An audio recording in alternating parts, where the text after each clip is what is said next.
Kamerdeki sohbet.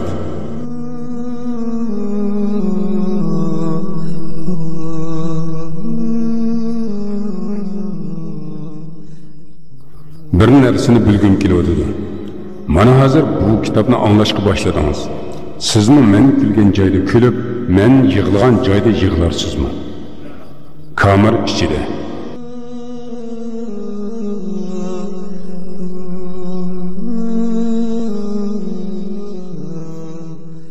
İkinci kısım. Lekin bunun bilan nima qilamiz? Hayronman. Muxlisni elib kelgan qarovulning ovozi yana anglandi.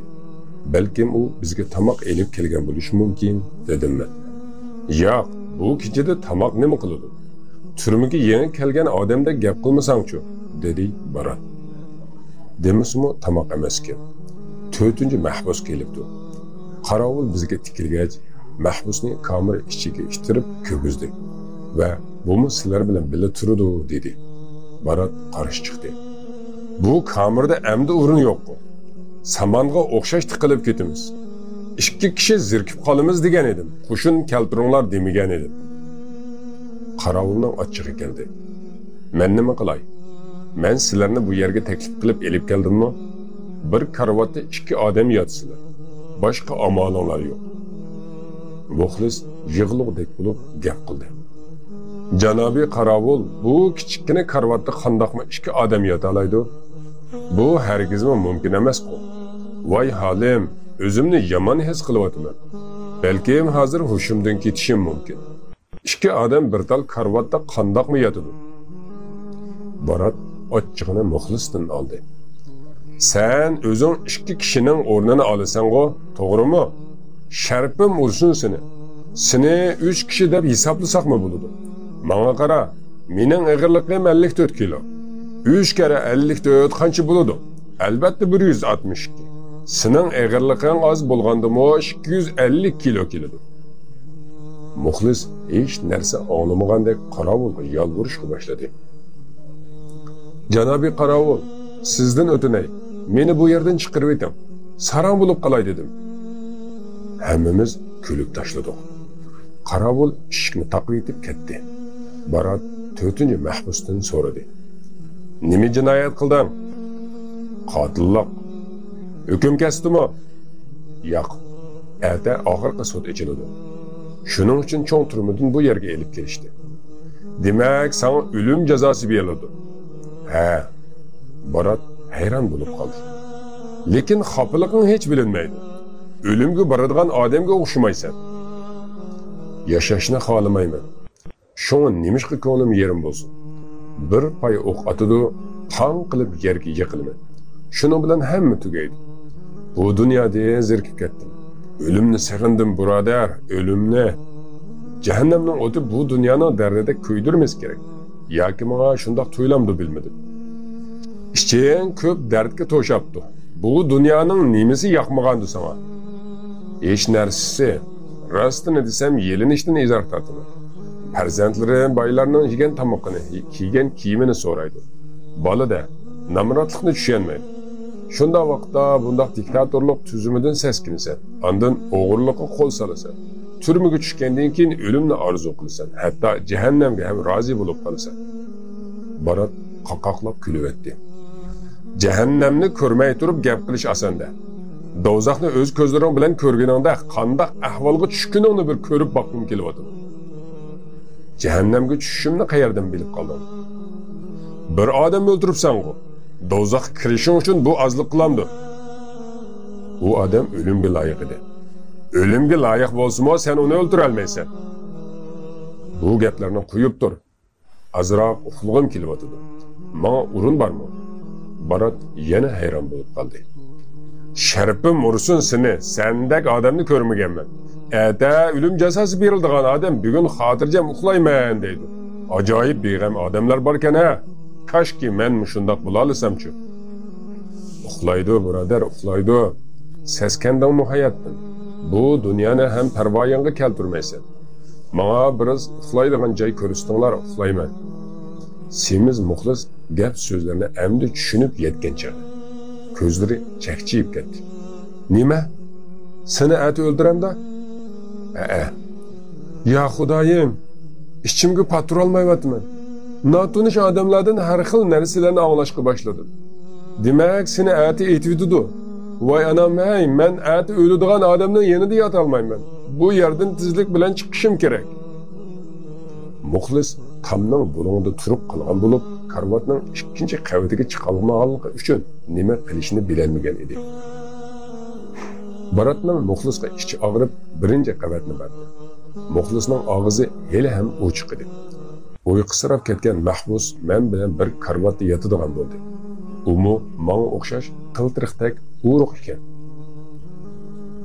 Men bu yerdan darhol chiqishim kerak, dedi Muxlis. Barat ochiqlandi. Menga qara, chiqa olsang chiq, lekin zivoningni yig'.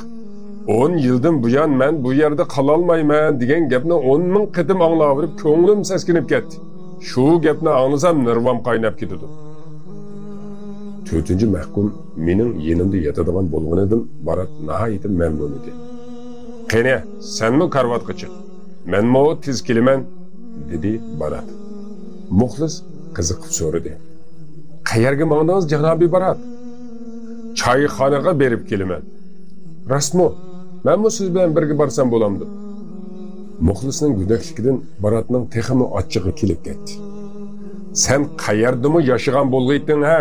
Hozirgacha tushunib yetmadingmi? Bu yer turma, vaqti kelmaguncha hech kim bu yerdan chiqa olmaydi."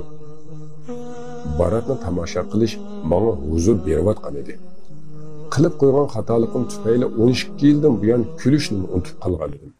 Endi tazi kuldim. Bu dunyoda dardga to'lib o'lib bo'lgan yurgim endi kulib o'tadi. Menga nimishqa dori berishgandu deb o'ylaverib galvon bo'lgan edim. Buni keyinroq tushundim. Hozir kamerda 4 kishi biz.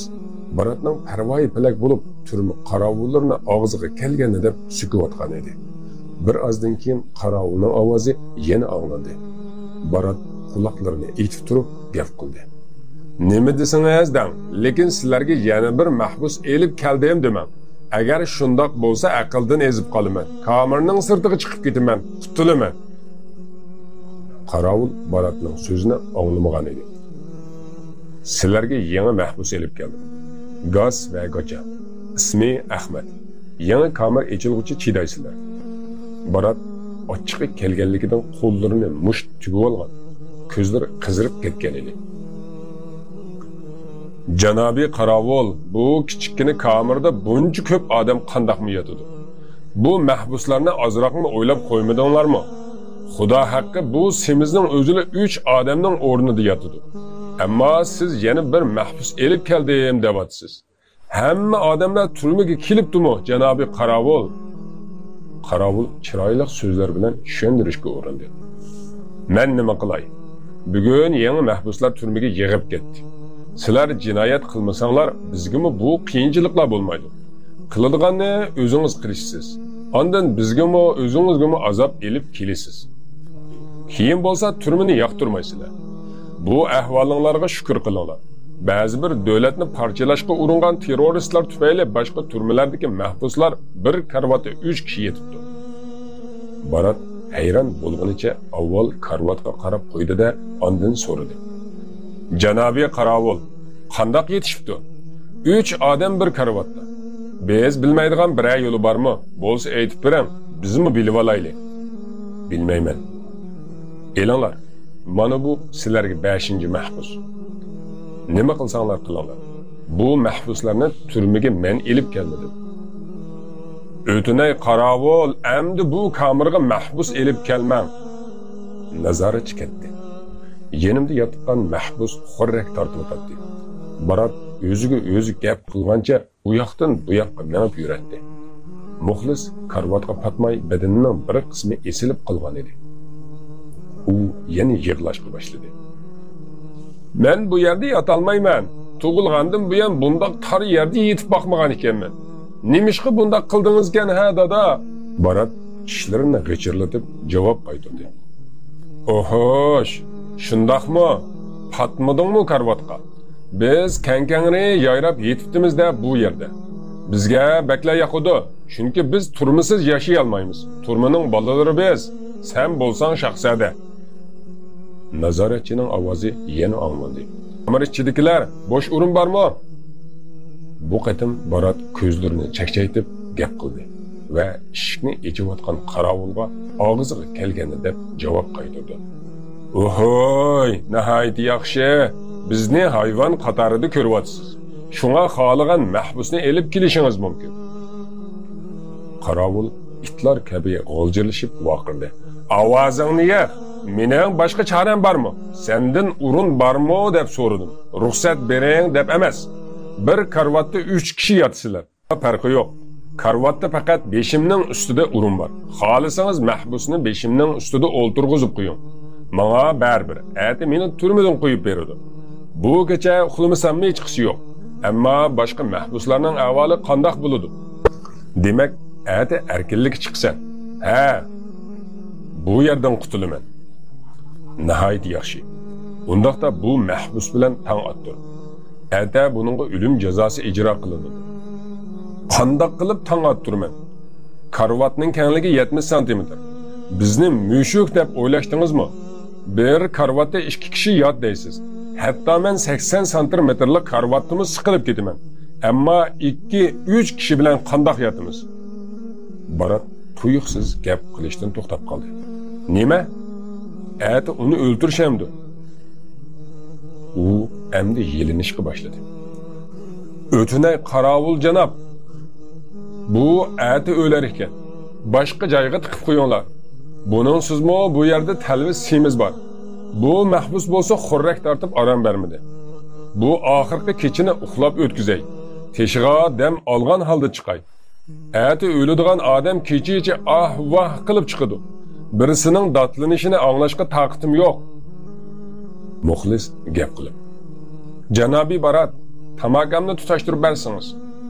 Nima? Nemishqa sening tamakangni tutashtirib bergidekman. Allah Allah. Bizni dadangning xizmatchisi deb o'ylab qopsan-da. Boyning bolasida sen. Boy bo'lmagan hamma odamni o'zining xizmatchisi deb o'ylaysan. U qatim muxlis qorovulga qarab, "Janobiy qorovul, tamakamni siz tutashtirib beramsiz?" Qorovul ko'zlarini chakchaytib, "Ochchig'imni keldirma, birini tipiman beka." Barat qorovulga tikilib qarab turadi. "Qarang, ko'rib turibsiz. Buningdek tentaklar bilan birgamiz. O'tinay, endi boshqa odam elib kelmang, amalimiz yo'q. Hamma joy mahbuslar bilan to'shib ketdi." Qorovul mahbusni ichkariga kirgizib, o'zi koridordan uzoqlashdi. Yangi mahbus yotoqqa salom qilib kirdi. Barat ochiqchilikda yangi kelgan mahbusning salomini ilik olmadi. Uning o'rniga men salom qaytardim. Barat uning yuziga qarmay gap qilishga boshladi. "Demak, seni ati o'ltirishidi." Muxlis adiyalga yo'ginib olgach vaqirdi. "Voy anamay, men o'liklarning orasida qoldigan bo'ldim." Yangi mahbus karvatlarga qarag'ach so'radi. "Bu yerda bekor yer yo'qkan-ku. Nemishqa meni bu kameraga elib kelishdikina?" "Sana nima farqi bor, og'ina?" deb javob qaytardi Barat. "Ata u dunyoga ravon bo'lsa. Shuning uchun bu kechada betonning ustida yotsangmi bo'laverdi. Ata qorning ostida va tuproqning ostida bo'lsa." Yangi mahbus Baratga bir qur nazar solgach, kulimsirab uningga gap qildi. "Yo'q. Allohning izni bilan tuproqda yotmayman." "Bu qandoq gap? Qayerda yotsan? Yoki sendaklar o'zi alohida joyi berishamdi?" "Ha. Qandoq joy?" "Gullarning orasida, parqu to'shaklarning ustida yotaman." "Qara, ko'milgan joyingni hech kim bilmaydi. Seni o'ltirib bo'lgandan keyin jasadingni biror chuqurga tashlaydim. Orqangdan hech kim gul elib kelolmaydi. Parqu to'shakmi yo'q. Kim shunday qiladi? Qarindoshlaringmi?" "Qarindoshlarim qabramni topolmasligi rost. Undaqda gullarni, parqu to'shaklarni kim elib keladi? Qayerga ko'milganligini faqat turmi mudiri bilishi mumkin. U hargizmi qabranga gul elib keladigan odam emas." Bu yigit bestlik, o'rta bo'yli, buğday öň kelgen bulup, külgünide appak tişleri körünüp, yüzleri yenip durardı. Barat bolsa vijik, uruq adam idi. Bu ikkisinin sakılı farqsiz idi. Qarangı düşey dep qilgan ekan. Barat yana mahbusning atrofida to'xtamay aylanib, u aytgan gaplarni tushunishga tirishadi. Sen tushundiribroq gap qil. Ata qandoq qilib gullarning ichida yotsan?